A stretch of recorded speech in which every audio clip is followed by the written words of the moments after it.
equipe do CIAR, que está assim, fora do horário normal, nos dando aqui todo o suporte na sala para acontecer essa webconferência e essa devolutiva, né, da criação do GPEM, do Grupo de Estudos, Pesquisa e Ações de Extensão em Performances Culturais, Memória Social e Museologia, e da devolutiva da minha licença capacitação, né, dar um retorno às pessoas do que eu andei fazendo, né?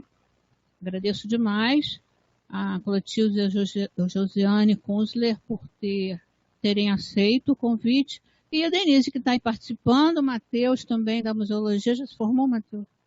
Quase. Matheus da Museologia, que também está aqui presencialmente. E também aos meus queridos orientandos e orientandas, que estão aqui firmes e fortes. Eu tenho aqui à mesa um arranjo de ikebana que foi feito meio às pressas e que ele tem as cores da bandeira de Portugal, né? E todo mundo está vendo aqui? Que as cores são vermelho, verde e amarelo, né? E que são também as cores da primeira bandeira que esse país teve, né? Foi quando ele se tornou independente, foi o regime monárquico, e as cores da primeira bandeira do Brasil como nação tinha vermelho. Entendedores e entendedoras entenderão. Bom, então, muito boa noite, vamos lá. Primeira coisa, a ideia desse evento é dar notícia da criação desse nosso grupo de estudos, que vamos chamar daqui para frente de GPEM, porque o nome dele é comprido, não é? E a ideia é reunir esta museóloga e demais museólogos que se integram ao grupo no programa de pós-graduação em performances culturais, ou da museologia também, tá? Esse grupo está aberto a outros integrantes, tanto da graduação como da pós-graduação, da comunidade externa da UFG também. Quem conhecer e achar que a pessoa tem a ver com a proposta, a ideia é que a universidade também esteja conectada à comunidade externa. Então, serão muito bem-vindos. Esse é o grupo inicial, né? Foi criado agora em 2019 mesmo. É um grupo cadastrado no diretório do grupo de grupos de pesquisa do CNPq. E estou eu na liderança, e a Josiane Kunzler, que daqui a pouco vai se apresentar, é a vice-líder do grupo, tá? Daqui a pouco eu mostro, vai aparecer o rostinho dela, ela ainda não está podendo aparecer visualmente para nós, está com problemas na câmera. Então então na verdade é a notícia dessa criação e da proposta dele, congrega museólogos e todas as demais pessoas e formações que envolvem, né, que integram o grupo. Nesse grupo há designers, há historiadores, há jornalistas, há arquitetas,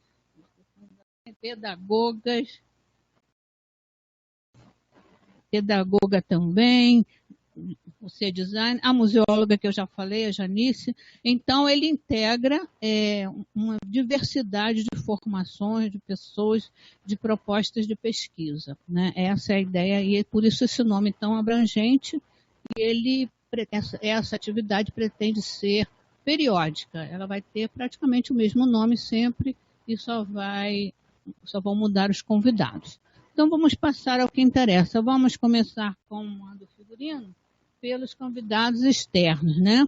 Então, eu vou passar a palavra para a Clotilde Zavelar, que ela mesma vai se apresentar, como diz a professora Alice Semedo, na primeira pessoa, não é? Que é uma ligada à Universidade do Porto, que tem um convênio com a UFG, né? Que está em vigor, de intercâmbio, de alunos, de professores, de projetos, de propostas, de pesquisas, de extensão e de tudo mais. Com a palavra, Clô. Então, enquanto isso, já que a Clô caiu, até ela se levantar, vamos, daqui a pouco ela entra de novo. Eu vou passar então a palavra a Josiane Kunzler, vice-líder do grupo. Olá, vocês conseguem me ouvir? Sim. Ah, que bom. É, primeiramente, boa noite, né? Muito obrigada, professora Vânia, o convite de participar dessa reunião, desse grupo. É uma honra poder fazer parte não só desse momento aqui de troca, né? Mas também desse grupo que é um grupo muito variado, né? De estudos, pesquisa e ações de extensão. E é um prazer dividir com ela a liderança do grupo. E eu vou fazer uma apresentação hoje um pouquinho mais do que eu venho trabalhando, com o que eu venho trabalhando, e estou aberta a qualquer possibilidade, se tiverem alunos, tiverem professores que quiserem fazer parcerias com alguns projetos que eu vou apresentar, que eu tenho alguns trabalhos. Então, estamos nesse momento para fazer essas trocas mesmo. Ah, olha lá, Ju. Então, eu vou falando e vocês vão passando, é É, isso? eu passo isso. Tá bom. Então, essa daí sou eu. Como eu sabia que eu não ia conseguir aparecer com vídeo, eu coloquei uma fotinha aí para vocês me conhecerem fisicamente, né? Quem sou eu. E essa foto representa bastante de mim e de quem eu sou como profissional, porque eu estou em um museu e eu estou feliz ao lado de um grande fóssil, que esse é uma amonita. E mais para frente eu vou falar para vocês um pouco da minha trajetória, então vocês vão entender por que que eu estou feliz nesse museu, nessa foto. E aí do lado são as instituições, eu coloquei a logo das instituições com as quais com as quais eu trabalho ou tenho algum vínculo atualmente, né? Que é o Museu de Astronomia e Ciências Afins, aqui no Rio de Janeiro, o Museu de Arqueologia e Paleontologia de Araraquara e a Fundação Araporã, que são em Araraquara, e o Musealiza, que é um canal no YouTube. E agora, né, com essa parceria com o grupo, com o qual eu consigo colaborar também com as pesquisas que estão sendo feitas, né, na UFG. Então, pode passar um slide, por favor, professor Wagner? Então, ixi, eu acho que pulou.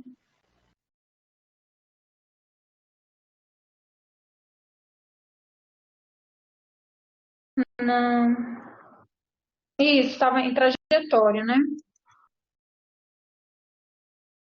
Acho que está pulando. Então, trajetória, eu vou falar um pouquinho para vocês. Antes de eu passar assim, para as instituições, o que eu estou fazendo atualmente, só um pouquinho da minha trajetória para vocês entenderem como é que eu cheguei até aqui. Pode passar o próximo, professor? Ah, isso. Então, eu sou bióloga, é, sou, me formei pela UFG em 2009, então eu sou filha da casa, né, de onde esse grupo surgiu. E eu sou também mestre quando eu terminei a graduação, então eu parti para o mestrado em geologia aqui no Rio de Janeiro, na área de paleontologia, então eu sou paleontóloga, daí a minha felicidade de trabalhar com os fósseis. E quando eu terminei o mestrado, eu fui dar aula em Goiânia, retornei para Goiânia e comecei a trabalhar, foi quando eu comecei a trabalhar com a professora Vânia, nós compartilhamos a coordenação da rede de educadores de museus de Goiás por um ano, eu assumi por um outro ano com outra gestão, e a partir daí eu não parei mais de trabalhar com os museus. E com essa experiência na rede, na REM, eu consegui traçar um caminho que fosse irreversível da museologia. Então, eu voltei para o Rio de Janeiro em 2014 e fiz meu doutorado em museologia e patrimônio e defendi a tese em 2018. Pode passar, professor, por favor. Então, a partir do doutorado, né, que eu construí várias, várias ramificações, assim, da minha atuação atualmente. Então, a minha tese, ela versava sobre o fóssil no museu, análise da legitimação do patrimônio nas exposições museológicas, em que eu analisei 4 exposições de museus de história natural. Eram 2 exposições aqui no Brasil, uma no Museu Nacional, uma no Museu dos Dinossauros, em Peirópolis, uma exposição, e outras 2 exposições em Portugal. Uma foi em Lisboa mesmo, e a outra foi em Lugano, que é uma cidade litorânea, mais para a região central do país. E com isso, pode passar uma, professora? Isso. Então, a partir da minha tese, eu começo a delinear, assim, eu respondia como é que eram, como o patrimônio paleontológico era legitimado nas exposições, mas a partir dessa pesquisa eu dou continuidade tentando responder outros elementos, outras questões acerca dos elementos paleontológicos e as culturas, né? Então, como fósseis podem ser entendidos ou não como patrimônio nas culturas. Essa primeira foto é a foto é uma ilustração de um mito que tem em Portugal, que é constituído no conflito entre mouros e cristãos, né? Para explicar a origem, né, de onde veio uma rocha que tinha esses caminhos que pareciam cobras, que na verdade são rastros de invertebrados que foram deixados na rocha quando ela ainda era um sedimento solto, né, que se utilizou. Então, como isso está inserido nas culturas atuais e como as culturas tentam entender e explicar esses fósseis, né, a existência desses fósseis. Então, qual a influência disso para a apropriação disso como patrimônio, né? E outra questão também que eu venho desenvolvendo mais especificamente com a professora Vânia, que é como se dá a apropriação de elementos paleontológicos, não só os fósseis em si, mas elementos como dinossauros, né? Como se dão as apropriações desses elementos paleontológicos em performances urbanas. E como que isso influencia também na construção de uma ideia de patrimônio paleontológico, né? Esse Jurassic Park a gente encontra lá em Peirópolis, que é um bairro de Uberaba, que é recheado de estabelecimentos comerciais que utilizam dessa imagem paleontológica para atração de turistas que vão visitar o Museu dos Dinossauros, né? E isso foi uma transformação no bairro. Então, eu tento entender como que a proteção desses elementos paleontológicos eles são utilizados, né? Então, como elas constituem performances urbanas. E por fim, a partir dessa questão relacionada a fósseis e museus, eu tento entender um pouco como é o processo de musealização dos fósseis e de elementos paleontológicos, né? Aí tem um exemplo de dinossauros feitos de barro, que foi um trabalho feito por um antropólogo do Museu de Folclore daqui do Rio de Janeiro, e que eu descobri que eles existem há pouco tempo e fiquei encantada com a possibilidade de entender de que forma, né, como que a paleontologia ela influencia até nesses aspectos, né? E então, seria possível a gente musealizar esses elementos paleontológicos de uma perspectiva que não seja a da paleontologia, já que é a paleontologia, né, que vai orientar todos esses processos, de qual o nome que dá, de qual é a forma certa de coletar, e o que é importante e o que não é, né? Então, eu venho transpondo algumas barreiras para conseguir fazer um trabalho que mestre mesmo, né? Meus conhecimentos de paleontologia, a contribuição da museologia, a contribuição das performances, e acho que eu não poderia estar num lugar melhor do que no GPM para fazer todas essas abordagens. E pode passar a próxima, por favor, professora? Você tem 2 minutos, tá? Tá bom, tá focado. E esse aqui é um trabalho com a Fundação Araporã e o MAPA, é um trabalho que eu faço já desde 2014, que a gente está fazendo uma pesquisa sobre, a gente trabalha com a curadoria do acervo desse museu de acervo de paleontologia de Araraquara, e a gente está trabalhando com a musealização das calçadas a partir de um processo, as calçadas têm pegadas de dinossauros, e a gente está trabalhando com uma pesquisa sobre o processo de curadoria compartilhada com os moradores. Então, os moradores, eles observam, eles fotografam, eles fazem as medições e fazem também as anotações. Então, é um processo compartilhado de documentação. E pode passar a próxima, professora.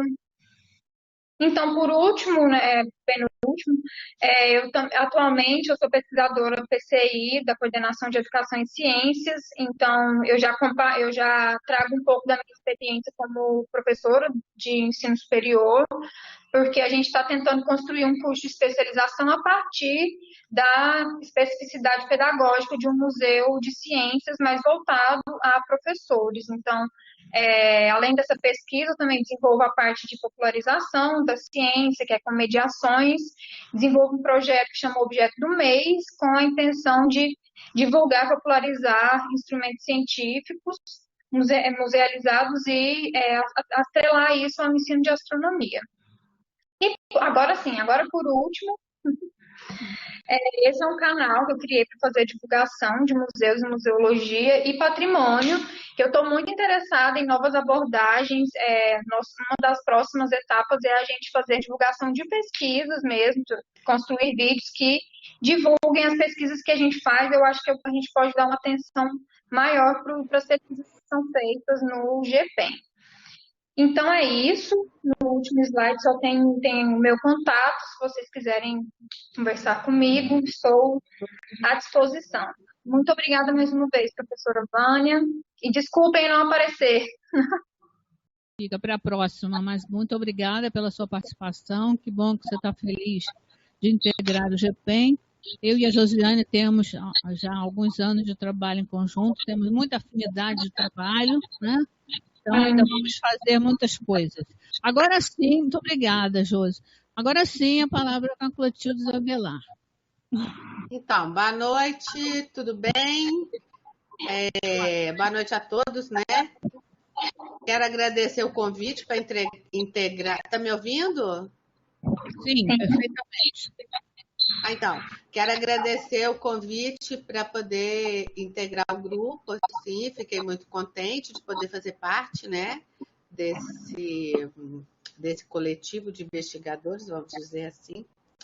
E vou falar muito rapidamente também, porque eu não tenho mais quase bateria. E, infelizmente, eu estou conseguindo fazer só pelo telefone, né? Enfim, vou me apresentar.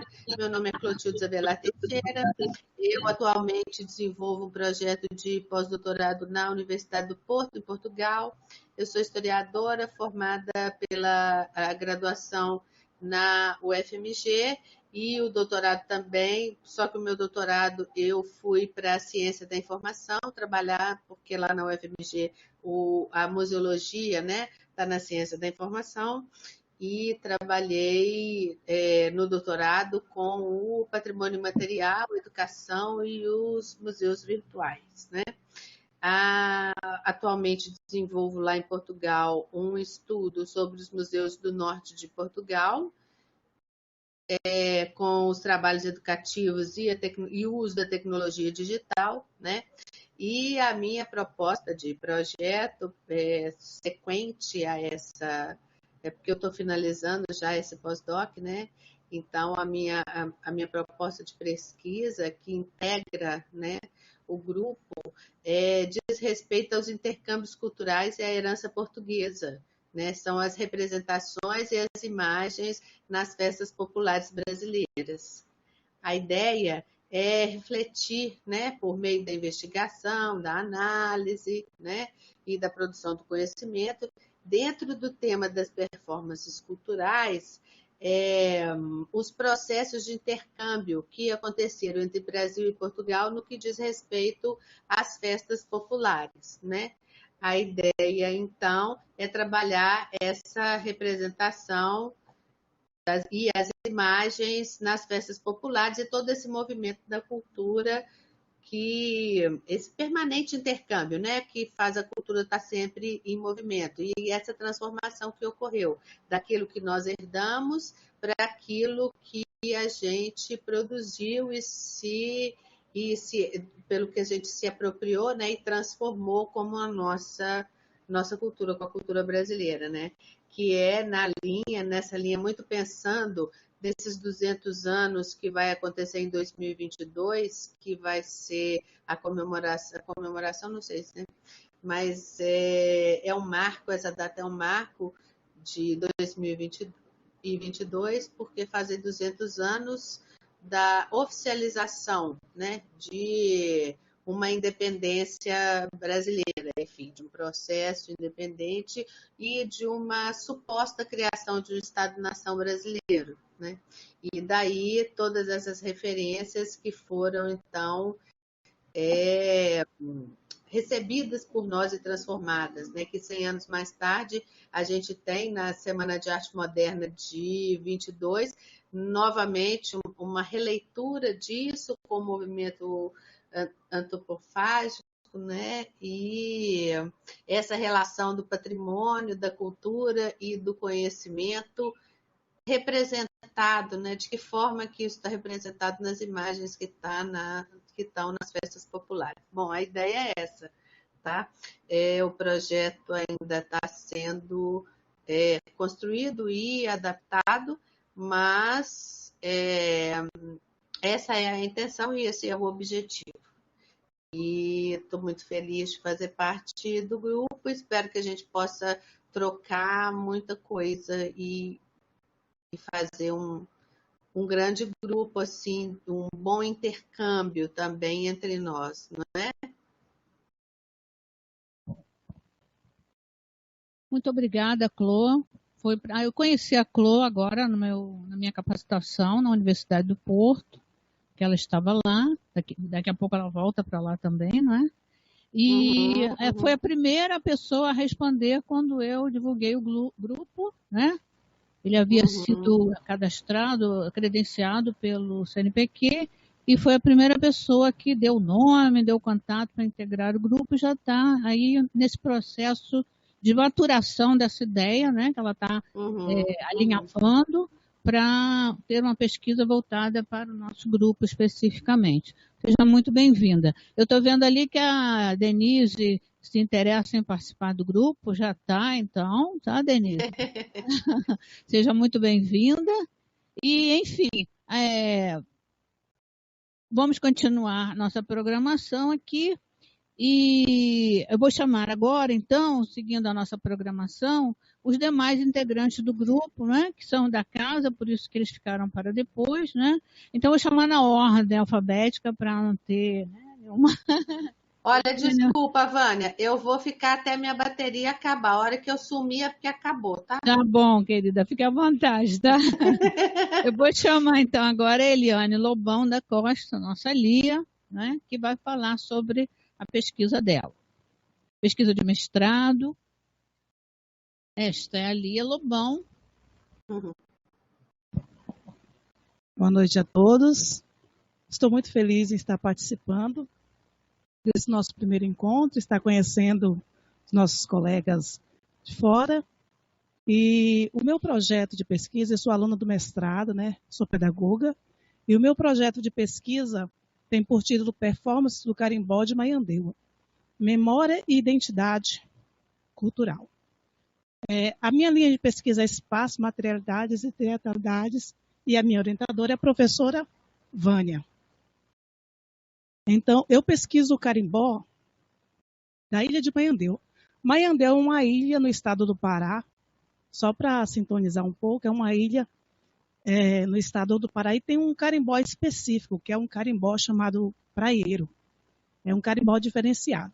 Porque o carimbó, ele não é fácil definir o carimbó, porque ele ao mesmo tempo ele é música e dança, ele é trabalho, ele é religiosidade, e ele em 2014 foi constituído como patrimônio imaterial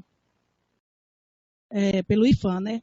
Então, E a palavra carimbó, ela é de origem tupi, ela significa curi-pau e imbó oco. Então, ela leva o nome de um instrumento musical, que é o curimbó, que é um instrumento de percussão de em torno de 1,5 m, a qual o tocador toca sentado em cima desse instrumento, ele é fabricado manualmente, ele começa a tocar. Então, o objetivo do meu trabalho é compreender a importância do carimbó enquanto performance cultural, como contribuição para a preservação da memória e da identidade cultural do povo paraense. O carimbó, ele é realmente a identidade do povo paraense. E eu quero pesquisar a relação entre o carimbó e a educação, né? A transmissão de saberes, eu quero pesquisar a memória dos mestres carimbozeiros, porque quando o carimbó ele foi instituído como patrimônio, houve uma grande preocupação por causa que muitos mestres estavam morrendo, principalmente os mestres dessa região a qual eu pesquiso, que tem o carimbó tradicional, que eles chamam de carimbó pau e corda. E a preocupação, eles se reuniram para poder preservar, e esse grupo específico dessa região, que é uma ilha que abriga 4 vilas, né? É uma ilha, inclusive, ela é preservada, não entra carro, não entra nada, e eles buscam preservar, e eu quero pesquisar qual o sentido e o significado que essa manifestação cultural tem para estes mestres e de como eles fazem a transmissão dos saberes para novas gerações. Então, eu quero agradecer a professora, e esse é um pouco do trabalho que eu desenvolvo da minha pesquisa. Obrigada, Lia. Vou passar agora essa apresentação para vocês terem todos terem uma noção do que está sendo pesquisado no grupo, né? Ninguém está apresentando todo o projeto, né? Então é algo bem resumido mesmo. Vou chamar agora a Genilda Alexandria, doutoranda do programa em performance cultural. Olá, boa noite para todos, tudo bem? Bom, obrigada pelo espaço de fala. Vou falar bem rapidamente. A única cola que eu preciso é do título do meu trabalho, que a cada dia eu mudo de novo e a minha meta é ficar só com 4 palavras até o final. Mas por enquanto tem várias. Exatamente.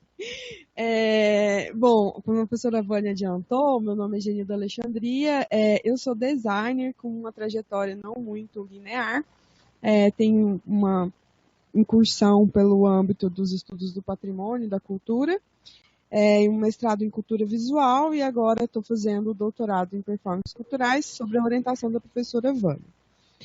O meu trabalho tem o título preliminar de O Inusitado pela Cidade, Táticas e Gestos das Performances Urbanas em alguns becos de Goiânia. Acho que posso começar falando sobre a minha hipótese de pesquisa, que acho que me ajuda a deflagrar um pouco mais a ideia do tema e as problematizações que decorrem. Que é o seguinte, eu parto da hipótese de que ações inusitadas, que são aquelas ações que não se planeja, engraçado, pra onde a gente olha, né? Tão incrível assim. As ações que não se planejam, aquelas ações que não são formais e que não se imagina, eu fico tentada a olhar para lá. Mas são as ações que não se planejam, são as ações que efetivamente provocam mudanças e transformam espaços em lugares, e que essas ações, diferente de ações que nascem de um planejamento institucional, acabam por reunir grupos e, de certa forma, provocar tanto no espaço alteração, mas também nas próprias pessoas que se utilizam dele, e assim produz uma dinâmica, né? Então são dinâmicas urbanas que eu procuro fazer uma contribuição para a ideia de performances urbanas, trabalhando com uma metáfora da própria ideia de performances culturais, como o cotidiano da cidade e as questões dos dramas sociais deflagrados nos espaços, em suas dinâmicas, e o pensamento de que as performances urbanas se equivalem à vida urbana da cidade. Eu tenho como foco 5 becos na região central de Goiânia. Um deles passou, eu consigo acompanhar acompanhar já de uma forma assim, por registros já realizados, uma modificação que ele passa de um espaço de estacionamento, um espaço residual da cidade, para um cartão postal, por meio de intervenções artísticas, principalmente grafite, que torna um espaço que eu faço uma metáfora dos becos como as costas da cidade, são espaços cegos, sem olhos, todas as portas para ele são fechadas, janelas e tudo mais, mas ele tem, ainda como um espaço cego, permitido muitas ações e desenvolvimentos humanos ali dentro. É o Beco da Codorna, esse que tem já uma trajetória que é possível traçar por registros já realizados, e acompanho 4 outros becos, 2 que foram recentemente entregues, com uma revitalização feita agora, entregue em 19 de outubro, pela prefeitura, muito similar ao processo que aconteceu no Beco da Codorna, e espelhado a esses 2 becos, são de mesma proporção, na mesma rua, outros 2 que não tem nenhum tipo de intervenção e que passam por uma amostragem da vida cotidiana sem a interferência, como são os demais, né? Então, eu tenho momentos diferentes e a possibilidade de observar essas dinâmicas diferentes. De certa forma, existe uma gentrificação em processo, e observar esses fluxos, essas passagens, e trazer isso para uma perspectiva da metáfora do corpo, problematiza uma série de questões, inclusive o próprio entendimento de espaço público, né? E acho que basicamente é isso, e muito obrigada.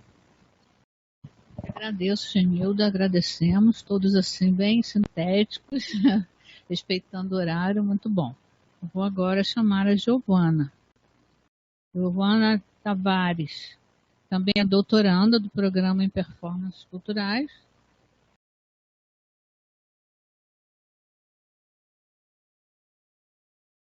Com a palavra. Então, boa noite, né, a todos e todas. A minha pesquisa, ela se dá na Ilha Grande, Angra dos Reis, Rio de Janeiro, um lugar que eu tenho uma afinidade muito grande, porque já frequento lá desde 2004, só que fazendo pesquisas na área do turismo, né, uma área mais de mercado. E aí, a ideia, depois de muitas percepções que eu tive em relação aos conflitos das comunidades, era buscar um programa que desse conta de coisas que o turismo não consegue perceber nessas relações.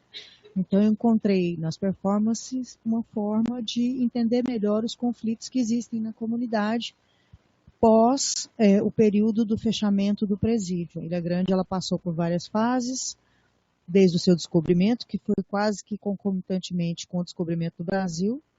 Era um local onde as pessoas paravam, né? Foi um hospital de doenças contagiosas, como lepra, cólera, e até ele se tornar um presídio, né? Naquela fase em que o Brasil ele fez com que as ilhas virassem presídio, uma delas foi a Ilha Grande, né? Então passou por várias fases, piratas, a questão dos escravos. Então são períodos interessantes assim de se estudar, mas a gente vai partir do ponto do final desse presídio, que foi em 1994, e o início da prática da atividade turística, né? O caiçara, ele acaba sendo meio que usurpado, né, no seu território, as pessoas vêm, constroem, se apoderam, se apropriam. Então existe algo ali, um gap, uma dificuldade muito grande nessa convivência entre essas comunidades, e a minha pesquisa ela vai buscar entender, compreender isso. O título da minha tese é Sem Escapatória, Performances e Conflito na Ilha Grande, Comunidade da Terra e Nova Comunidade, entre o calabouço e o turismo. O principal objetivo e ainda estamos em construção, né, professora Vânia? Analisar as relações sociais estabelecidas de forma comparativa por meio das performances do cotidiano, conflitos de interesse, discursos das comunidades da terra e nova comunidade, no que se refere à ressignificação desses territórios e identidades culturais a partir do final desses presídios em 1994. A gente fez uma escolha de 4 comunidades, na Ilha Grande tem 18 núcleos sociais, ficamos então com Vila Abraão, que é o portal de entrada da Ilha Grande, mais populoso, né, que os outros, 2 Rios, onde tem o Museu do Cárcere, e lá que estava se instalado o último presídio, o Ecomuseu da Ilha Grande, isso. E o último presídio em funcionamento foi demolido por lá, né, então tem muita gente que ainda é do presídio, são familiares que moram lá.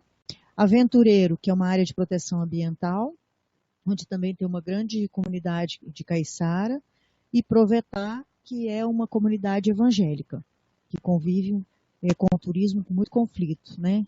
Então, essas 4 que a gente escolheu, e aí a gente vai definir esses objetivos com mais detalhes, né?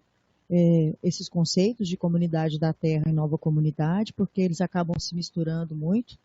As pessoas, tem gente que tem atuações políticas, sociais, outras pessoas nasceram realmente lá, são caiçaras, outros estão lá há mais de 30, 40 anos, 50 anos. Então, existe uma série de pessoas e de instituições que terão que ser pesquisadas para poder entender todos esses conflitos. E aí vamos estabelecer essa investigação, né, a partir do momento desses conflitos culturais entre essas comunidades, discutir a forma como esses elementos são ressignificados por essas comunidades, principalmente pelo caiçara, que após o presídio enfrentou aí uma mudança muito grande no seu cotidiano, por causa desses novos que vêm, né? Refletir sobre isso, desse modo de vida, como é que eles convivem, as dificuldades que eles têm, os sentimentos mesmo que ficam, né?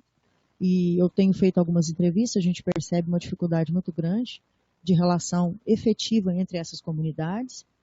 E aí, enfim, analisar por meio de metodologias como o discurso do sujeito coletivo, a pesquisa etnográfica, e entre outros, né, para a gente poder entender o drama social, né, dessa sociedade, como é que eles convivem com todas essas dificuldades e a questão do turismo impregnado na Ilha Grande. É isso, muito obrigada. Obrigada, Giovana. Vamos construindo, né, esse projeto. Aí quando chegou? Não, né? Então, vou chamar Janice Mateucci, mestranda do programa em Performance Culturais. Melhor aqui, já está arrumada a câmera.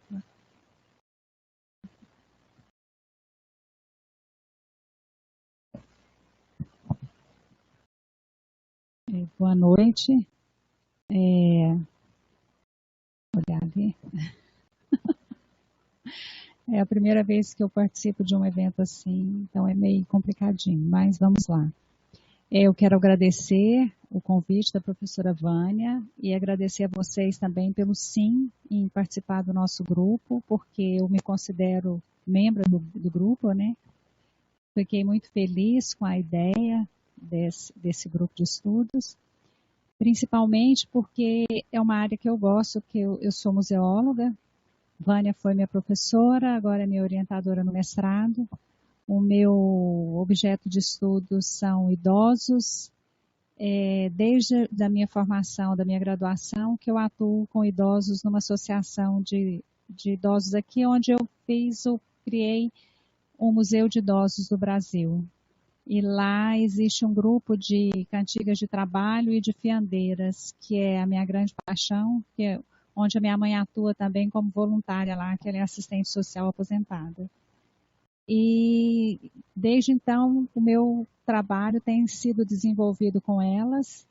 E eu fiz uma pós-graduação onde eu estudei as fiandeiras e agora eu vou estudar as cantigas de trabalho dos idosos de lá.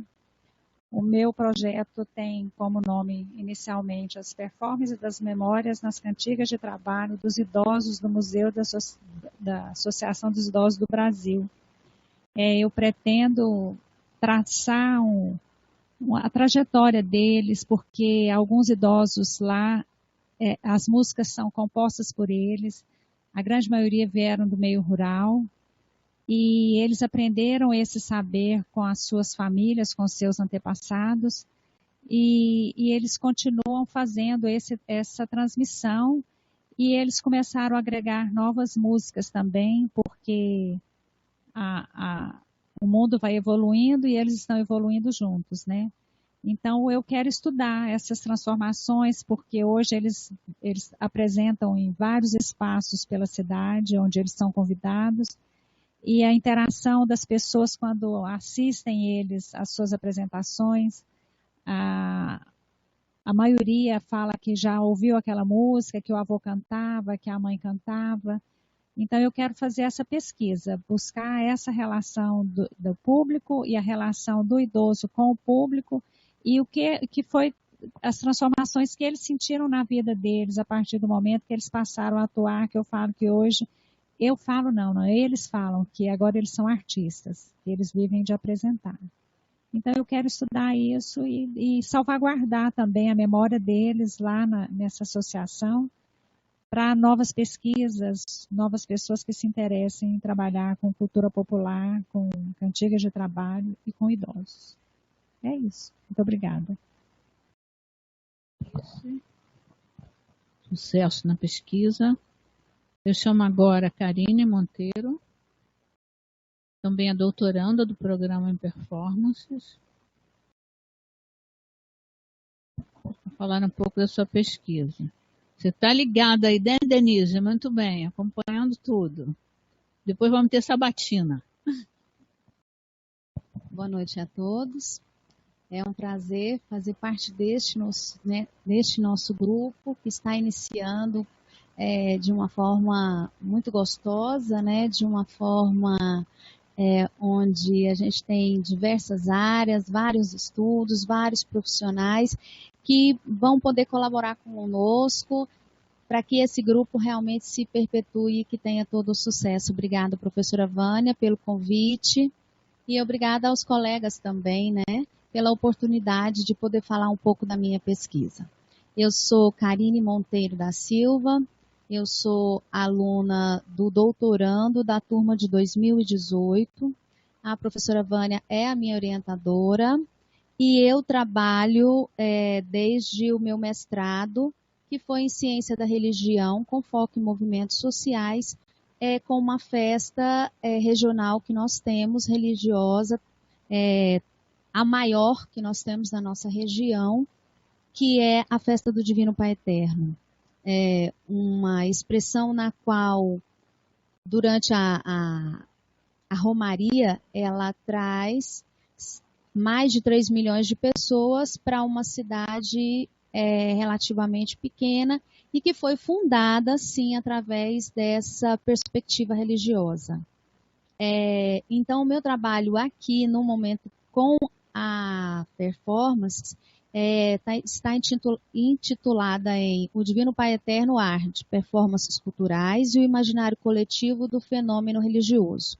A minha proposta, primeiro, é pensar no Divino Pai Eterno não só como objeto, mas como algo que traz vários significados para a gente e que continua existindo e que tem só aumentado durante todo esse período. Então, a minha intenção é trabalhar a questão da imagem que se comunica e que ela não pode ser vista simplesmente como esse objeto, mas que ela pode ser vista, sim, como expressão de história, de cultura, da nossa região e até mesmo do nosso país, né? Então, a princípio, o meu trabalho é fazer essa análise da imagem do Divino Pai Eterno. Durante os meus estudos, eu também percebo que não tem como a gente pensar numa comunidade ou numa sociedade sem observar a religião e que a religião ela está sim relacionada, as duas questões estão muito relacionadas e que o elo de ligação é a simbologia. que nós temos expressa através desse Divino Pai Eterno.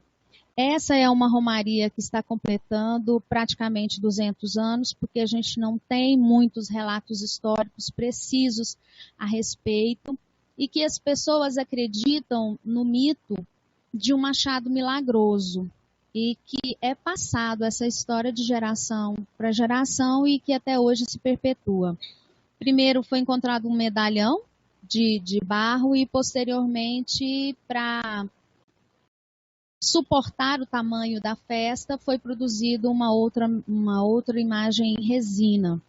Então, eu venho para verificar exatamente essa influência da imagem, uma imagem que tem várias versões, uma imagem que a gente percebe que traz a ligação e traz a união, como também tem vários relatos históricos de desunião. Então, é uma imagem que ela é viva. Então, a princípio, a partir do imaginário, trabalhar essa simbologia do Divino Pai Eterno e pensar nas pessoas, não só enquanto números, mas enquanto experiência, enquanto expressões, né? Eu estou fundamentando basicamente, inicialmente, esse meu trabalho nas questões do catolicismo popular. Vou trabalhar também a significação tanto dela sacerdotal quanto subjetiva que o Romeiro traz e observar essas transformações simbólicas que vêm acontecendo com o tempo, como a professora falou agora mesmo, né? A imagem é algo vivo que também continua em transformação. Então eu venho trabalhar isso e o objetivo principal é estudar o imaginário religioso em torno da imagem e as representações sociais e culturais, onde entra as nossas performances culturais através dos ritos, dos mitos e de como essa festa tem se estruturado. Eu já estou em campo, já estou fazendo leituras, mas nessa perspectiva não só de descrever, mas de me relacionar com o tema e de trazer novas relações para esse tema também, né? E é essa a minha proposta e eu agradeço muito a participação e agradeço também a atenção de todos. Muito obrigada. Obrigada, Karine. Sucesso na trajetória. Vou chamar a Letícia agora, Letícia Wene Mateucci, irmã da Janice. Ah, não. Primas.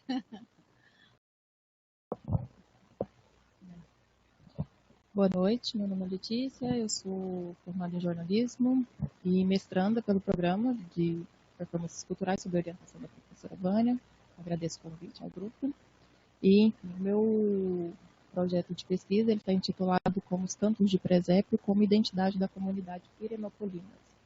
Pirinópolis é uma cidade do interior de Goiás, que é uma cidade reconhecida pelas festas religiosas, ela é uma cidade predominantemente católica, e os Cantos de Presépio é um ritual, uma celebração que acontece na cidade na época do Natal.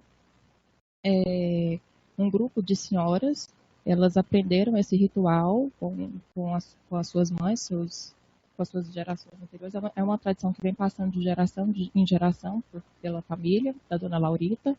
E é uma tradição que acontece no Natal.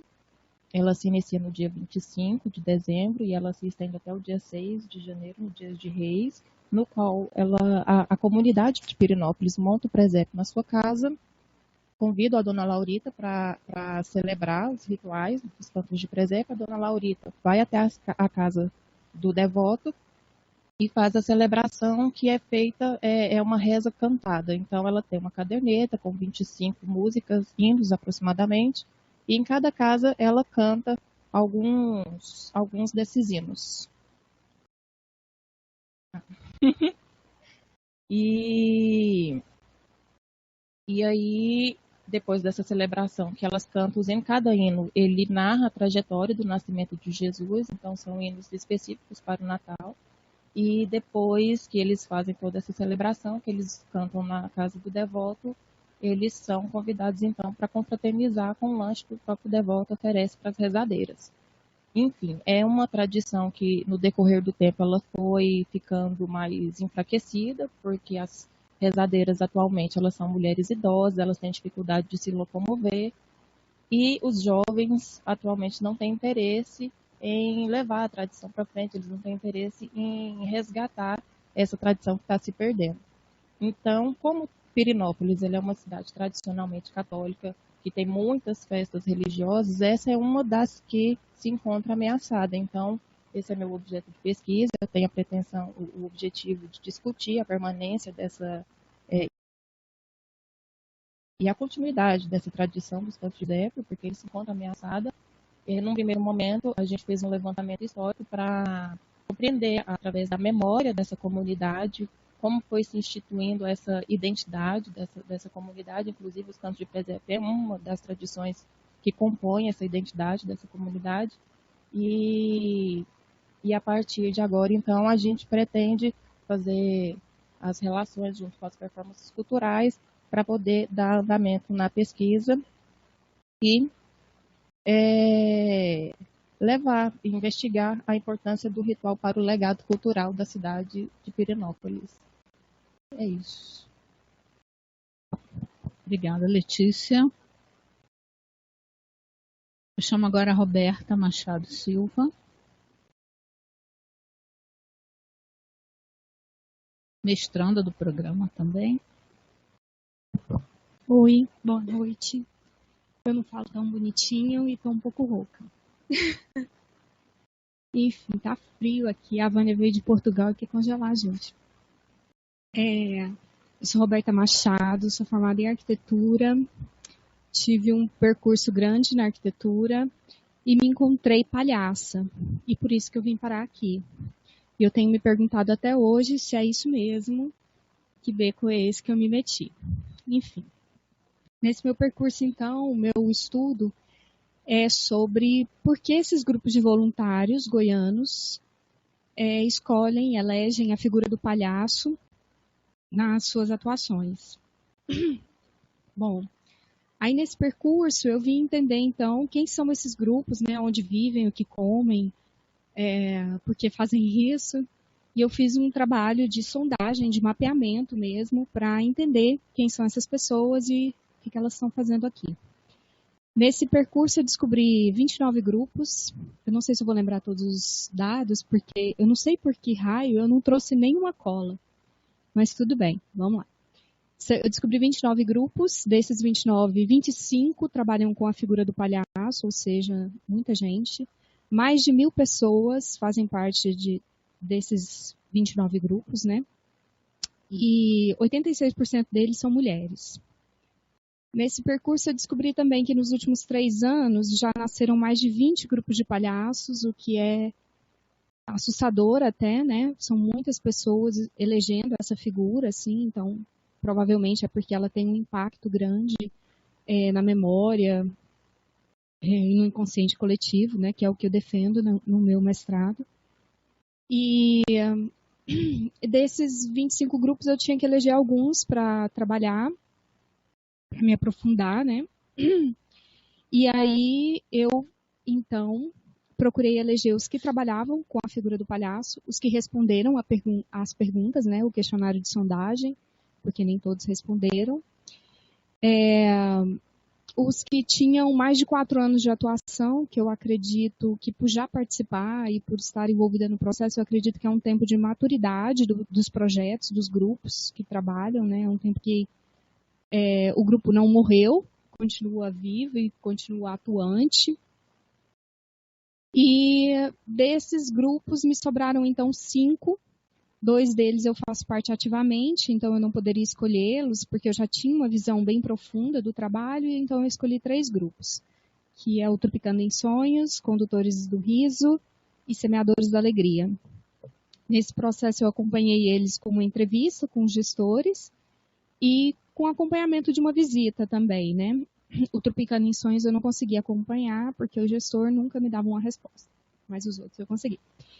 E é isso. E aí a gente está analisando, então, esse trabalho dentro do contexto das performances culturais e o porquê eles elegem essa figura, né? Aí, na minha hipótese, é pela força que a imagem traz, a imagem do palhaço, e por esse inconsciente coletivo que é colocado aí por Jung, dentro dessa força arquetípica do trickster, né?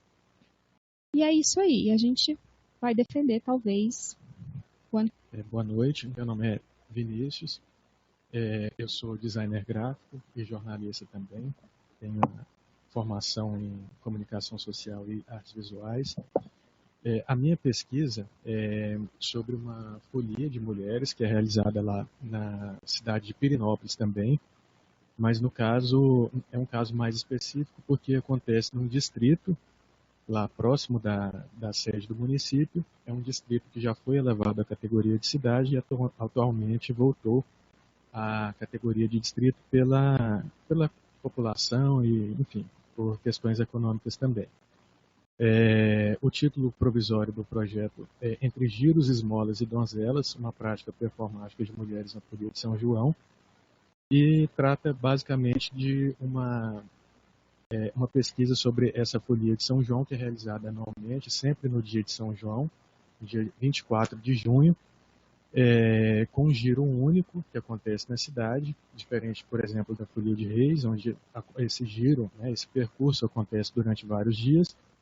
Nesse caso, todo o acontecimento, toda a celebração acontece no mesmo dia. Ele trouxe imagens bacanas, ele vai projetar aqui. Então, retomando, é uma folia que é realizada por mulheres e o que ela tem de mais peculiar é que inicialmente ela era chamada de procissão das donzelas, que é também um ponto dessa investigação, dessa pesquisa. E atualmente ela é chamada somente de Procissão das Mulheres de Lagolândia. É um grupo formado por 24 mulheres, sendo que essas mulheres elas formam um grupo que não é um grupo fixo. Então muitas vezes esse grupo excede a quantidade de 24 pessoas e outras vezes não alcança esse número, né? Essa primeira imagem ela ilustra o giro no interior de uma das casas. O giro ele é o percurso, né, que acontece na cidade. Então essas mulheres vão passando de casa em casa, entoando os cânticos da folia, e no interior de cada residência é realizado o rito de coleta da esmola, né, da oferenda, e a bandeira ela circula pelos cômodos da casa também, e em algumas casas rezam-se o terço e outras casas não. Fica muito a critério do proprietário, do dono da casa que está recebendo a folia. A folia ela foi iniciada pela fundadora do distrito, que é conhecida como Santa Dica, que é uma líder de um movimento messiânico aqui na nossa região. É um movimento messiânico que se assemelha muito com o Canudos, lá do Antônio Conselheiro. Ela fundou uma comunidade na região de Pirenópolis, a 40 quilômetros de Pirenópolis, que hoje é a cidade de Lagolândia, às margens do Rio do Peixe, que na época ela batizou o rio de Rio Jordão. Então há relatos lá de populares, de pessoas da região, de que ela operava milagres lá, ela fazia trabalhos de curandeirismo, enfim. Era uma mistura de xamanismo e espiritismo. Para localizar a cidade de Pirenópolis, né? Ela está mais ou menos 170 quilômetros de Goiânia, porque ela fica a 40 quilômetros de Pirenópolis, e Pirenópolis fica a mais ou menos 130 quilômetros de Goiânia. Essa é a vista aérea lá do distrito. O distrito ele contava até mais ou menos 2010 com 400 moradores. Atualmente existe um movimento de evasão da cidade, então estima-se que atualmente o distrito tenha mais ou menos 100 pessoas. A primeira parte do rito da folia de São João está representada aí nessa imagem. As mulheres saem da casa da Santa Dica, faleceu em 1970, mas a casa continua aberta e as mulheres saem, dão 3 voltas em torno da fogueira, cantam alguns cânticos. e depois elas se recolhem e o ritual da folia se reinicia no dia seguinte. No dia seguinte, pela manhã, esses moradores, essas mulheres, elas saem pelas ruas e pelas fazendas da região e fazem o giro, né, que é o trajeto entre as casas, e percorrem todos esses lugares com o mesmo ritual de entrar nas casas, levam a bandeira, cantam e depois, em seguida, já seguem para a próxima casa. Nessa foto aí a gente vê o lado de fora de uma dessas casas, que normalmente as mulheres entram e os homens normalmente não participam ativamente, eles não têm um papel de protagonistas da festa, da festividade. Então aí eles cabem uma parte da música, alguma coisa da organização, mas o protagonismo mesmo ele é feminino. Essa imagem é aquela primeira que foi mostrada no interior de uma das casas.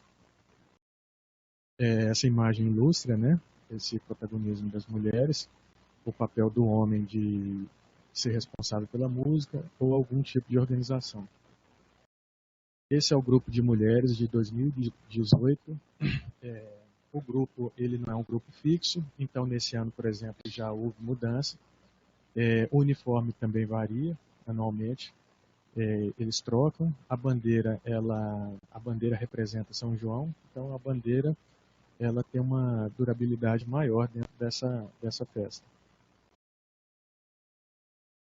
A delimitação do tema, aqui eu trouxe uma breve explicação sobre São João Batista, que é o personagem bíblico responsável pelo batismo de Jesus, e ele é a data de comemoração dele o dia dele dentro do calendário católico é o dia 24 de junho, então por isso que a folia é realizada sempre nesse dia. Aqui eu trouxe algumas informações, né, dentro das performances.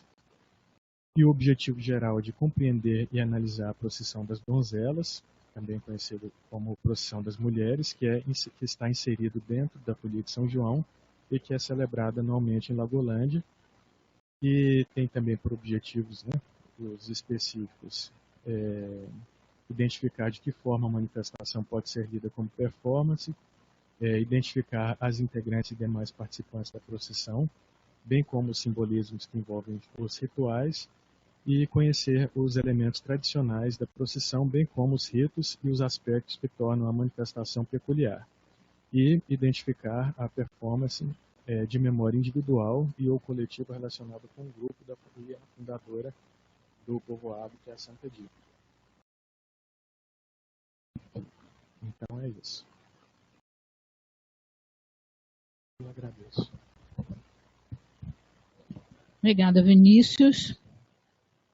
Eu vou aproveitar e chamar, está bem adiantado o trabalho do Vinícius, vou chamar o Vitor Abílio Banga, mestrando também.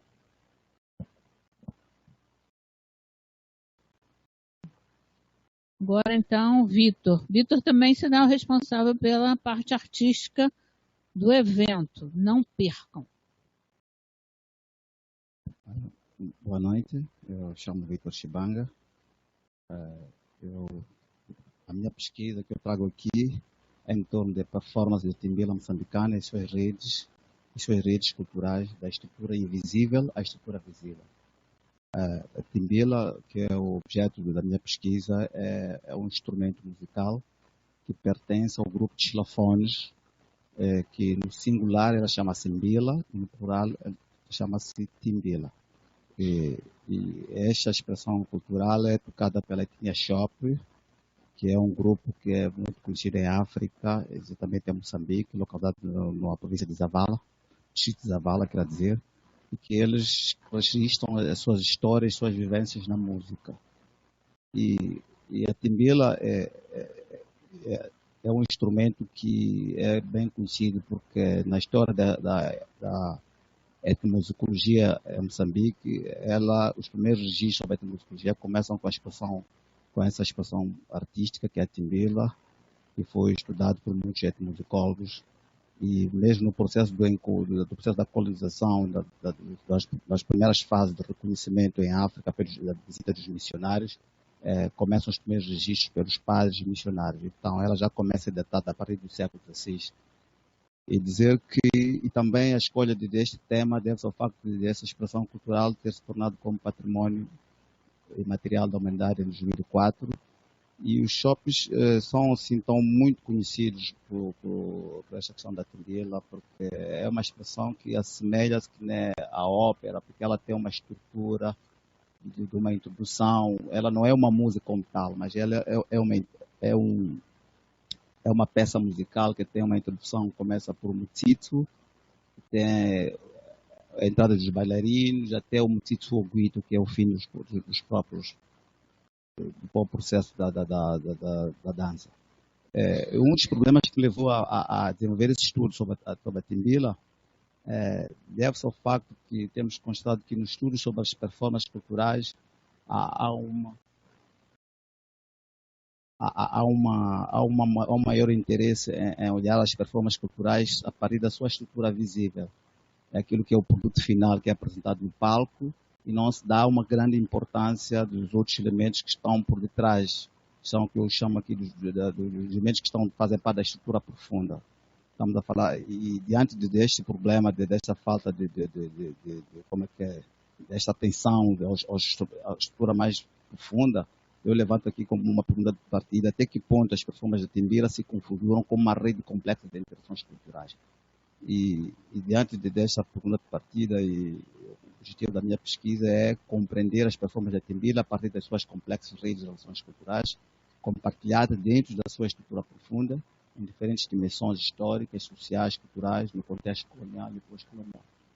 E esse objetivo geral desdobra-se em seguinte objetivo específico, que é descrever e analisar as estruturas e os processos performados da timbira no período colonial e pós-colonial, para melhor compreender as transformações ocorridas, como essas práticas foram se reinventando em diferentes contextos e situações.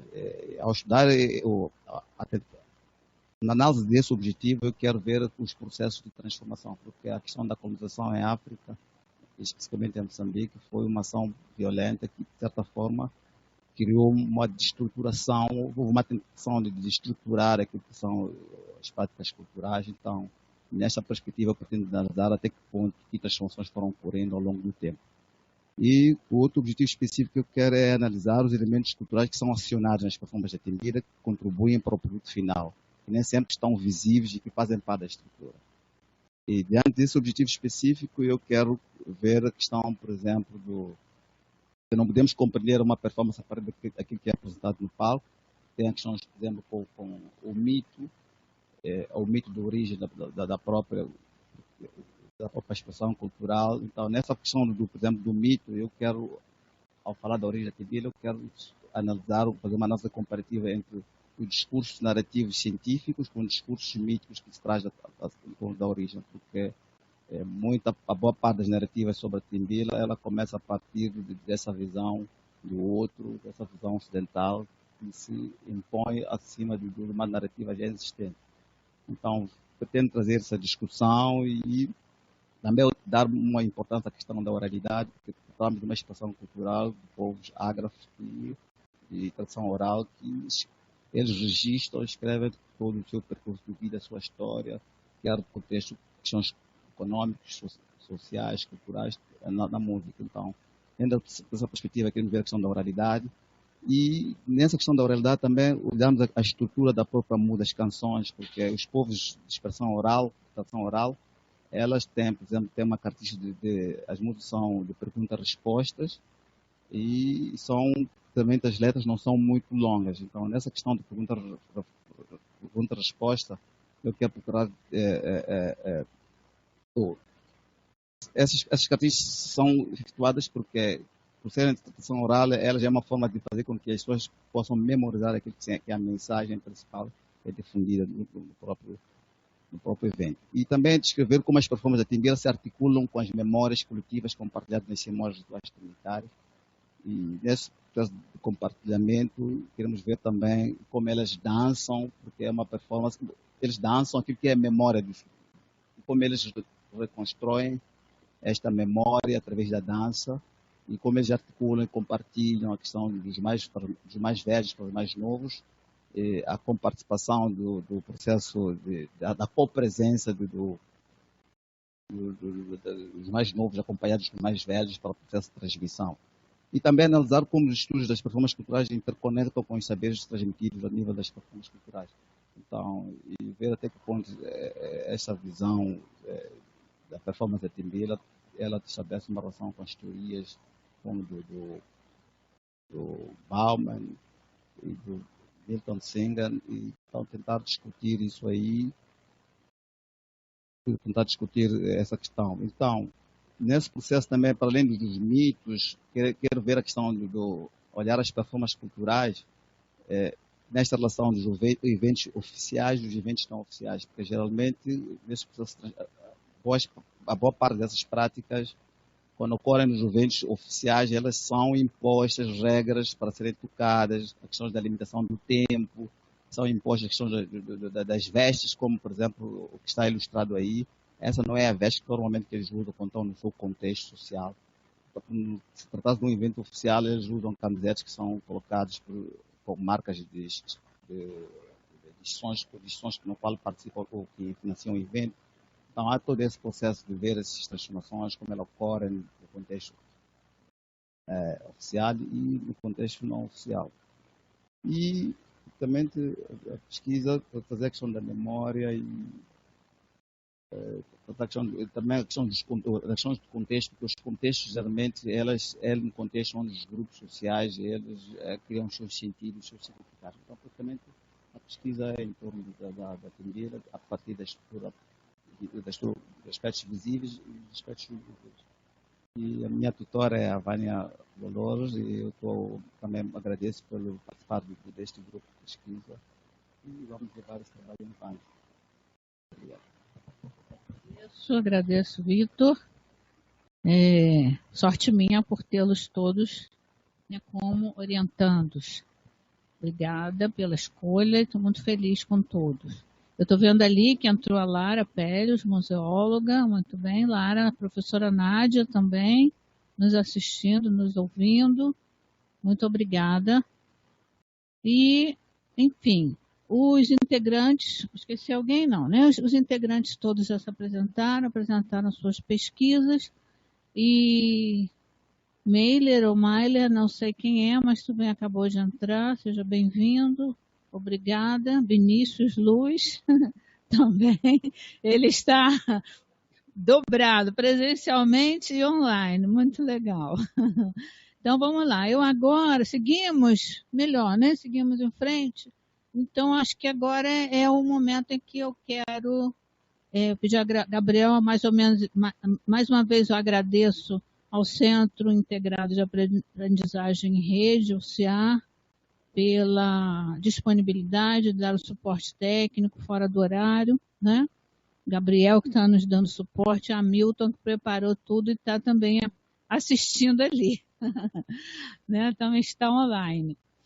Então, eu vou dar um retorno desse meu trabalho, desse meu plano de trabalho, em que eu passei 3 meses no Porto, em Portugal, baseada no Porto, na cidade do Porto, no norte de Portugal, em minha licença capacitação, né? Licença essa que é um direito do professor a cada 5 anos e em que ele sai e pode e deve, né, fazer ou um curso ou desenvolver uma pesquisa, e eu elaborei esse plano de trabalho, porque em 3 meses não dá para desenvolver uma pesquisa, é um plano de trabalho com um determinado recorte.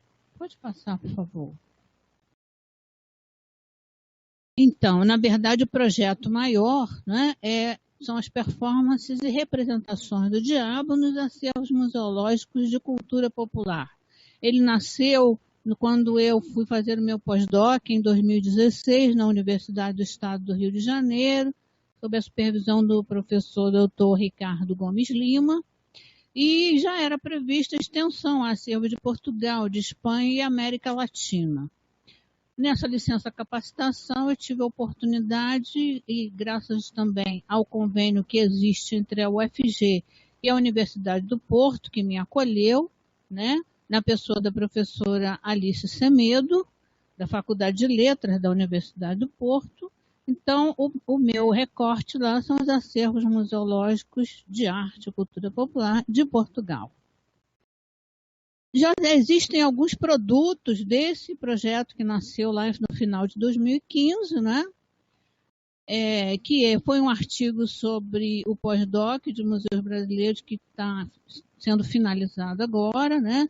Que no pós-doc eu trabalhei apenas os museus brasileiros de arte e cultura popular, onde essa figura, né, tão incompreendida se apresenta. Também foi objeto de um projeto de iniciação científica, um plano de trabalho, né, de 2017 e 2018, que também deu origem ao artigo Diabo vai ao Museu, levantamento e análise das representações do diabo em museus brasileiros de arte e de cultura popular, em livro publicado pela Universidade Federal de Pernambuco, onde eu assino a coautoria com o Ludivan Alves Ferreira, que atualmente era museólogo, ele era bolsista da museologia na época, e ele também já era jornalista e museólogo atualmente. Também está gerando esse evento de extensão, né, os diálogos entrelaçados, já é um produto também desse plano de trabalho, desse projeto maior, e esse artigo para periódico que está sendo elaborado sobre esta etapa em Portugal. Pode passar, por favor. Deixa eu ver se eu consigo passar aqui. Então, ele tem esse objetivo de analisar esses usos, as representações e as performances dessa figura nesses acervos, né? Preferencialmente, mas não exclusivamente, sobre a ótica da museologia e dos estudos das performances culturais, né? E aí envolve o imaginário, o contexto sociocultural envolvente, questões da religiosidade, né? E como específicos, elencar essas representações nos acervos de cultura popular, documentar essas representações identificadas e divulgar os resultados, né, desse plano de trabalho em publicações científicas da museologia e áreas afins. As etapas envolveram parte no Brasil e parte em Portugal, e estamos aqui já finalizando de volta ao Brasil. Então, eu tive que fazer um levantamento prévio, ou os 3 meses não dariam para tudo. Esse levantamento prévio foi feito desde fevereiro até agosto, consulta algumas bases de dados disponíveis online, seleção desses museus a serem visitados. Eu tive aí a ajuda muito preciosa da professora Josiane Kunzler, que está conosco também, né, nesse levantamento e seleção. Da professora Saine Veloso, que fez o contato por e-mail com várias dessas instituições, e esse agendamento também prévio que tentamos fazer via correio eletrônico. E em Portugal, setembro, outubro e novembro, foram realizadas as visitas técnicas aos museus selecionados, e ao longo das visitas eu fui também descobrindo outros, né? A documentação fotográfica dessas representações e sistematização dessas informações coletadas, isso também está em processo, né? De volta, iniciando lá uma análise prévia das representações e informações reunidas. Esse evento também foi planejado ainda em Portugal para ser executado hoje. A licença oficialmente terminou dia 9, segunda-feira, né? E eu tenho ainda a elaboração e apresentação do relatório final, que isso tudo vai dar origem a um artigo, né, que pretendemos que seja publicado em algum periódico dessas áreas. Aí eu tenho os museus visitados, que foram 12 ou 13, acho que contei 13, mas, na verdade, eu não tinha tudo isso levantado inicialmente. Ao longo das visitas, das viagens, eu fui descobrindo outros, tive agradáveis surpresas, né? Como eu falei, estava baseada no Porto, que fica ali ao norte de Portugal, está assinalado com letras vermelhas, e eu viajei ao todo, visitei 22 cidades, de norte a sul, de Portugal. Nessas cidades, eu visitei pelo menos 2 museus, então eu visitei, assim, sem ainda ter sistematizado muito essas informações, uns 45 museus no mínimo. Mas eu só listei aí os que têm a temática de interesse, né? Mas eu visitei muitos outros que no relatório eu vou colocar de maneira mais detalhada, né?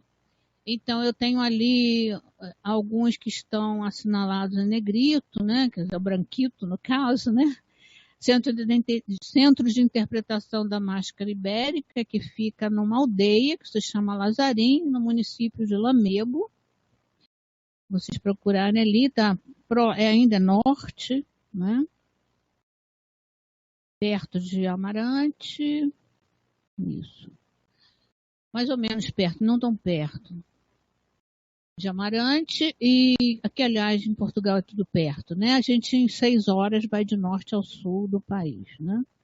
Museu Nacional de Etnologia, onde eu encontrei a maior parte, mas não estavam em exposição, mas estão online e tem uma ficha de documentação muito completa. Museu de Olaria de Barcelos e o Museu de Arte Popular e Portuguesa em Pombal foram as grandes surpresas onde predominam os nossos diabinhos, né? Pode passar, por favor. Algumas imagens, eu tenho muitas outras, mas o tempo também, né? Eu não posso me estender demais, já que eu fui rigorosa com meus orientandos, né? Algumas imagens de máscaras lá de Bragança, bem ao norte, quase Espanha. Pode passar. Nas festas ibéricas, festas populares ibéricas, tem farto uso da máscara e da máscara do diabo. Pode passar. Aí já é Lazarim, que são os caretos de Lazarim, uma festa onde tem predominância dessa máscara do diabo e que eles se disfarçam atrás da máscara para rapazes e moças se criticarem mutuamente os defeitos, apontar os defeitos, as falhas, as puladas de cerca, etc. Aí é uma longa história. Ali os três à direita, né, são o trio negativo, que eles apontam assim, a morte, o diabo e a censura. Interessante, né? De novo, entendedores e entendedoras entenderão. E lá no centro, volta um pouquinho, Gabriel, por favor. E lá no Centro de Interpretação da Máscara Ibérica, esse em Lazarim, na aldeia lá em Lamego, tem essa frase lá na exposição da nossa Clarice Lispector. Escolher a própria máscara é o primeiro gesto humano e solitário. Não é?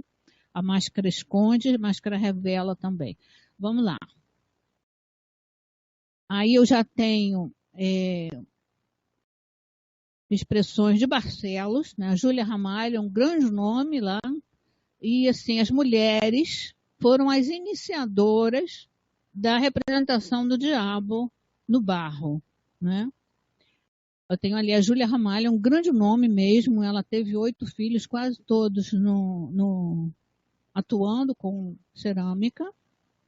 Ali é da família, à direita é a família Mistério, daqui a pouco a gente fala um pouquinho nele. Eles são de Barcelos, mas estavam essas 2 figuras no Museu de Pombal, que é de âmbito nacional, né? Barcelos é só focado na olaria, na cerâmica. E Pombal, ele foca todas as expressões do país inteiro. Por favor.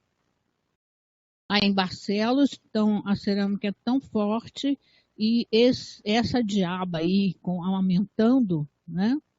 Ela está em frente ao rio, é enorme, vocês podem ver pelo tamanho dos prédios e o tamanho dela é bem grande. Ela ocupa uma posição de destaque na cidade, né? E algumas imagens, elas são da família Mistérios. Essas da esquerda são do Domingos Gonçalves Lima. Pode passar, por favor.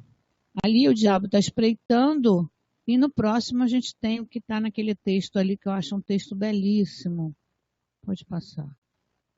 Ele está aí. Mistério é um homem que, desafiando a pobreza, a doença e os preconceitos da sociedade, conseguiu sempre sobreviver misteriosamente. Daí lhe provém o nome e a fama de quem ousou afrontar o instituído. Nas suas peças aprendeu a escrever as suas atitudes de revolta em figurações diabólicas e altamente provocativas, como se de um rapper de músicas de barro se tratasse. Texto de exposição do Carlos Coelho. O Museu de Olaria estava com uma exposição sobre a família Mistério. Então, daí o nome Mistério. Né? Mistério de sobreviver nesse mundo tão preconceituoso, difícil, né? Cheio de dificuldades econômicas. E aí, realmente, partiu das mulheres. Essa não é peça de museu, essa peça estava à venda, eu não comprei, mas ela estava à venda e podia fotografar, né? Partiu das mulheres a elaboração, né? E tem que ter parte com o diabo mesmo, né? Tem que ser a mulher dos diabos para dar conta de todas as atividades femininas. Temos ali a diaba levando os diabinhos para a escola, né? Então, até no mundo infernal tem tem os deveres femininos, né? As atribuições femininas. Amei essa peça, né? Muito interessante. E é da família Mistério. Esse nariz, assim, é da família Mistério. Muito interessante. É uma marca dele. E aí, a partir dessas imagens que eu vi, ainda não sentei para elaborar tudo, não é? Para pensar melhor, mas eu acho, já tenho alguns apontamentos, né? As imagens que eu vi reforçam o risível, não é? As imagens não assustam, né? Elas mais provocam o riso, mas também provocam, né? Apostam na crítica social, porque a gente não consegue vê-las sem pensar nisso. E no caso das máscaras, elas servem de esconderijo ou mostram o que se quer esconder, né? E quanto a quantitativo e variedade, não há como não comparar. Já que eu analisei algumas coisas de Brasil, é claro que eu acabo comparando. O quantitativo, considerando, né, proporcionalmente o tamanho dos dois países, população, quantidade de artesãos também, acho que o quantitativo é comparativamente semelhante, né? Em proporção. Mas a variedade no Brasil é maior. Eu encontro representações do diabo em todos os materiais, e todas as expressões, folheto de cordel, madeira, né, metal, sucata, e lá eu só encontrei no barro, né, em Portugal. Embora o quantitativo seja assemelhado, eu só encontrei a expressão no barro a partir dos oleiros de Barcelos. Me fez muita falta o acesso à documentação, que, excetuando-se o Museu de Etnologia de Lisboa, eu não tive mais acesso a nenhuma documentação. Alguns declararam claramente que não a tinham ainda organizado, né? Daí não poder fornecer, nem dar esse acesso, mas o que a gente conclui que, assim como lá, tanto lá como cá, o problema, né, de documentação, os problemas da documentação de acesso são os mesmos, né? Uma área que ainda é considerada de segunda classe, ninguém dá muita importância, sempre mais a exposição, e a documentação acaba por ser prejudicada. Mas eu vi algumas coisas, como museóloga, eu olhei também aspectos de expografia, e me chamou muito a atenção os aspectos da comunicação, mais voltados para a ação educativa e cultural. Eu vi, por exemplo, yoga na exposição em um museu tradicional. Eu vi em Lamego, vi no museu de Lamego, museu mais voltado para a arte sacra de Lamego. Eu vi jogos no circuito expositivo, jogos voltados para criança, um jogo da memória assim no chão, no meio da exposição. Eu vi crianças em absoluta liberdade, algazarra, gritaria, e a gente aqui no Brasil tem o hábito de, né, falar, criança, a mãozinha para trás, silêncio, né? E lá eu vi que isso é muito solto, até parei, conversei com as pessoas e comentei, elogiei. Nas crianças têm absoluta liberdade. E muitas ações, sobretudo em Pombal, ações em parceria com a sociedade, né? E se eu fosse contar vários detalhes que eu pude ver, levaria muito tempo, mas essas parcerias trazem, né, os comerciantes, por exemplo, não só as crianças, mas os comerciantes, para atuar junto com o museu, então eu vi essa parte muito boa, muito bem desenvolvida lá. E onde eu quero agradecer aqui, né, de público, a professora doutora Alice Semedo, que nos acolheu na Universidade do Porto, mais uma vez a doutora Josiane Kunzler, por toda a ajuda nesse projeto, que ela faz parte também. De novo, a professora Sânia Veloso, né, inicialmente ela esteve muito ligada a esse projeto. A museóloga Lara Pelhos, que me enviava e me envia ainda várias fotos, inclusive uma foto que daqui a pouco vai aparecer, que ainda está conosco ali online. A arquiteta Tânia Valverde Borges, do Centro de Interpretação da Máscara Ibérica, em Lazarim, Lamego, que também me dedicou todo um dia. Doutora Mariana Jacó, da Rede de Museus de Famalicão, que é uma cidade bem pequena, mas ela tem uma rede com 13 museus. E doutora Marta Correia, da Fundação Castro Alves, que não tem nada a ver com o nosso Castro Alves, e Centro de Arte e Cultura Popular de Vila Nova de Famalicão, na mesma Famalicão, que também me dedicou uma tarde para dar toda a atenção. Isso assim, foi muito de surpresa, essa marcação, e eu fui muito bem recebida. E fechando, a doutora Cidália, de Pombal, do museu, esse eu havia marcado, né? E ela também deixou 2 turismólogas, né? Ana e Vânia, minha xará, que me deram todo um suporte, uma especial atenção, até depois do horário de trabalho. Então, eu quero registrar isso oficialmente. E dizer que seguimos, né? Seguimos perseguindo e brincando com os diabinhos, né?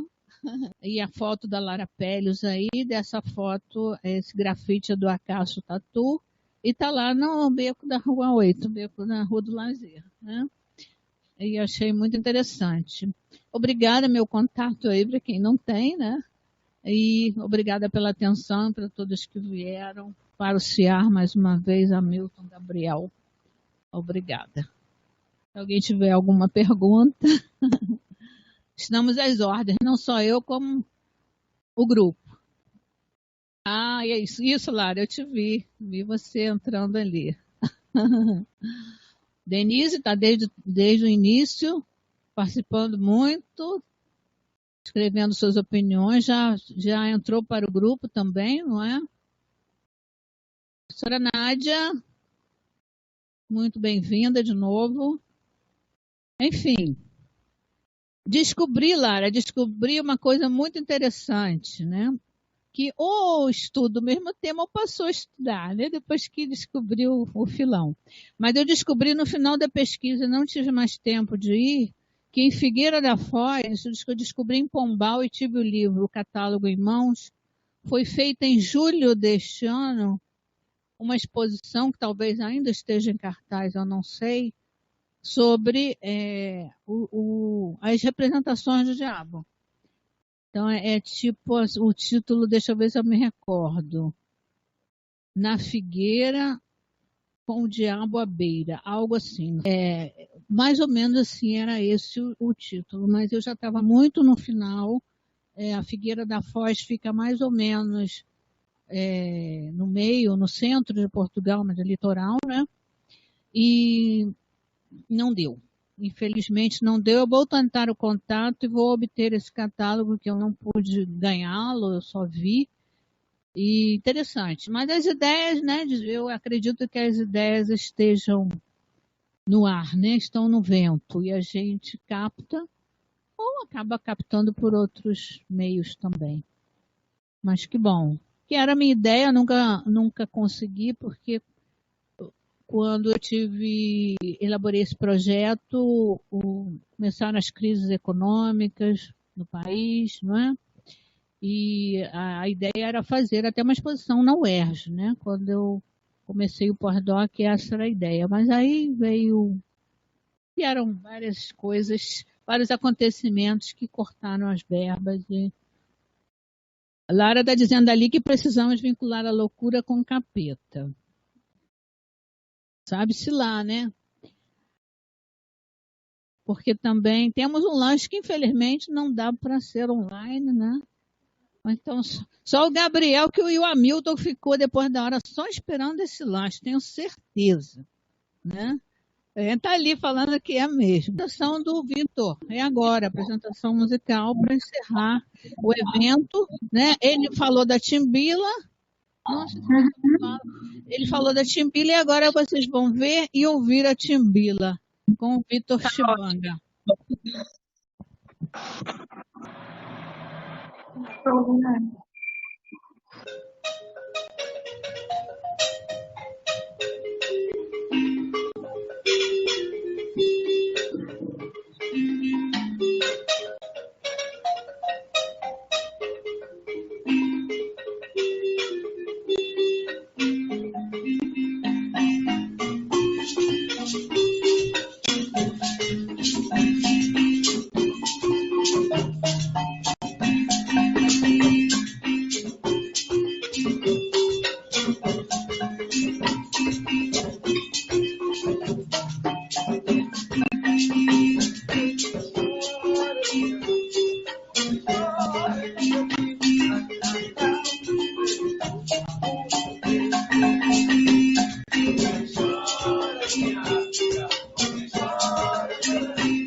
Agradeço demais. Apresenta o grupo, é isso.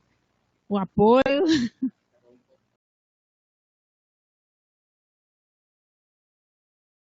Noel Carvalho, Késio Oliveira, Emuel Kessler. Muito bem. Bem-vindos, obrigada, né? Então, essa música, pelo que me contaram, eu soube agora que o Vitor sofreu, né, um assédio policial vindo para aula, né? Para casa, indo para casa, e foi uma dificuldade até convencê-lo de que, né, é um estudante, uma pessoa comum, com direito de ir e vir, e ele, muito criativamente, né,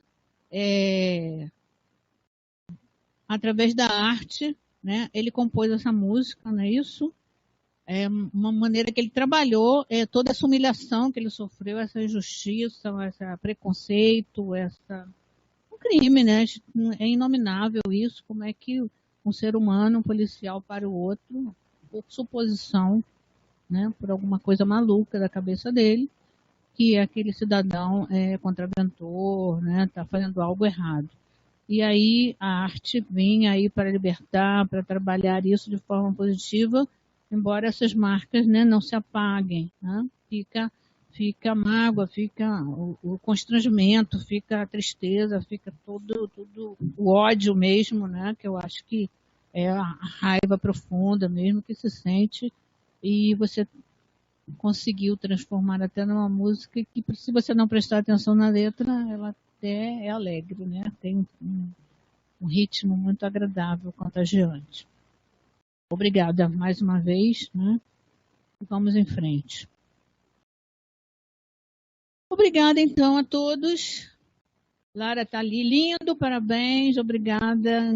Eu agradeço a Milton que colocou ali, né, que está à disposição, caso precise desse canal para outros eventos. Obrigada, Milton, obrigada mesmo.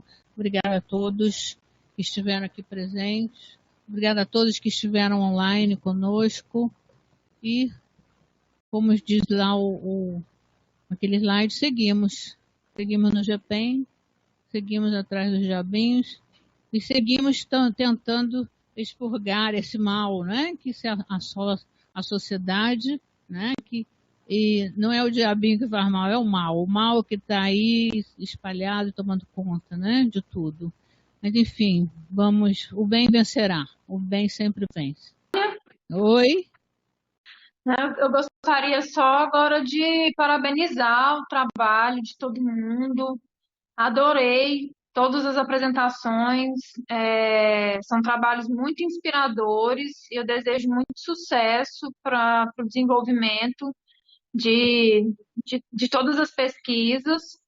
E eu fico feliz de ver que, assim, a qualidade dos trabalhos que estão sendo realizados e espero ver o resultado de todos eles. E agradeço mais uma vez pela oportunidade de estar aqui apresentando e compartilhando esse momento importante com vocês. Obrigada, Josiane. Muito obrigada por ter participado, ficado aí até o final. Agradecemos também, e qualquer colaboração, para mim e demais, será muito bem-vinda, não é? Quem sabe em alguma banca, futuramente, né? Vamos ver. Exato. E seguimos na parceria, o GPEM está aí, nasceu, e a ideia é que esse trabalho, esse evento se repita periodicamente, tá? Obrigada. Isso mesmo. Obrigada pela participação, Josi. Obrigada, eu que agradeço. Tenham uma boa noite. Boa noite. Boa noite a todos, muito obrigada.